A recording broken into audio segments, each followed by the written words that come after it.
नमस्कार मित्रांनो, आजकालच्या युगामध्ये कंबरदुखी, पायदुखी किंवा टाचदुखी हे सर्वांना हा त्रास जाणवतो. तर मित्रांनो, आज खास करून मी कंबरदुखीवर सांगणार आहे. तर कंबरदुखीसाठी ना याच्या आधी मी तुम्हाला एक दोन व्हिडिओ दिलेले आहेत, पण याच्यानंतरचा अजून एक अभ्यास तुम्हाला मला द्यावासा वाटतो की जेणेकरून तुमची कंबर हे लवकर कव्हर होईल आणि तुम्हाला व्यवस्थित चालता बोलता बसता उठता येईल. तर मित्रांनो, पॉज करा बघा. तर मित्रांनो, लगेच सुरुवात करतो ह्या अभ्यासाला. तर आता मी काय करणार आहे, झोपून तुम्हाला कंबरदुखी कशी कमी करताय याच्याबद्दल सांगतो. आता मी झोपलेलो आहे. झोपल्यानंतर मी दोन्ही हात असे साईडला टाकलेले आहेत आणि दोन्ही पाय अशा पद्धतीने उचलल्यानंतर दोन्ही पाय एकाच वेळी मी काय करतोय, उजव्या साईडला घेऊन गेलेलो आहे आणि त्यावेळी माझा चेहरा हा डाव्या साईडला गेला. असं एक 3-4 सेकंद थांबायचे. पुन्हा दोन्ही पाय वर घ्यायचे आणि दोन्ही पाय एकाच वेळी डाव्या साईडला जातील, मान उजव्या साईडला गेले. तर कमरेमध्ये विशिष्ट प्रकारचा ताण बसतो. हा ताण आपल्या कमरेसाठी उपयोगाचा आहे. तर हाच अभ्यास थोडासा फास्ट केला तरी चालतो. 1 2 3 4 5 6 7 8. तर मित्रांनो, लगेच दुसरा अभ्यास देतोय. आता मी काय करतोय, हा पाय उचलतोय आणि दुसऱ्या गुडघ्यावर टाकतोय. पाहून घ्या, हा गुडघा, हा पाय दुसऱ्या पायाच्या गुडघ्यावर टाकलेला. आता मी या हाताचा वापर करतो आणि एक हात असा जमिनीकडे दाबतो. त्यावेळी माझा चेहरा हा दुसऱ्या साईडला गेलेला असेल. ज्यावेळी आपला पाय डाव्या साईडला गेलेला असेल त्यावेळी आपला चेहरा हा उजव्या साईडला गेलेला.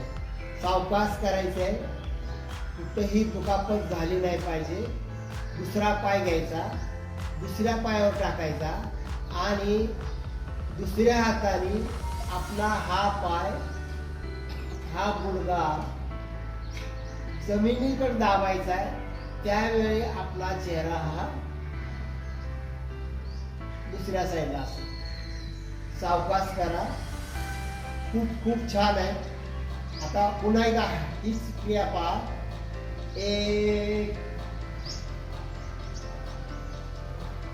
2 दुसरा पाय, 3 4 पुन्हा एकदा करून घ्या. 5 6 दुसरा पाय, 7 8. तर मित्रांनो, हे अतिशय साधा सोपा उपाय आहे की जेणेकरून हा अभ्यास तुम्ही झोपूनही करू शकता. झोपल्या जर हा अभ्यास जरी केला तरी तुमचं कंबरदुखी थांबू शकते. लगेच दुसरा अभ्यास पाहून घ्या. आता मी या ठिकाणी काय करतो मित्रांनो, चक्क गुडघ्यावर यायचे, असं गुडघ्यावर यायचे आणि गुडघ्यावर आल्यानंतर मी आता सीट उचललं की दोन्ही पाय आणि आपल्या ह्या टाचा जमिनीला टेकवलेले आहे आणि हाताने मी काय करतोय, हळूहळू दोन्ही मधलं अंतर कमी करतोय.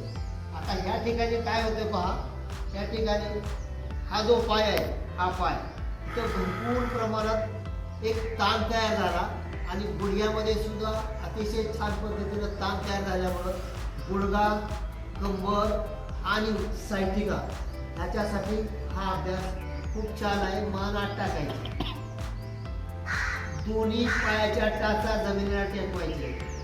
हा अभ्यास तुम्ही दिवसातून कितीही वेळा करा, फक्त लक्षात ठेवा, हा अभ्यास करताना आपलं पोट हे खाली असावं. तुम्ही सकाळी जर अभ्यास केला तर उत्तम आणि सायटिकासाठी सुद्धा हा अभ्यास अतिशय छान. तर मित्रांनो, हा अभ्यास तुम्ही रोज करा. योगी बना, निरोगी बना, उपयोगी बना. शेवटपर्यंत पाहिल्याबद्दल धन्यवाद.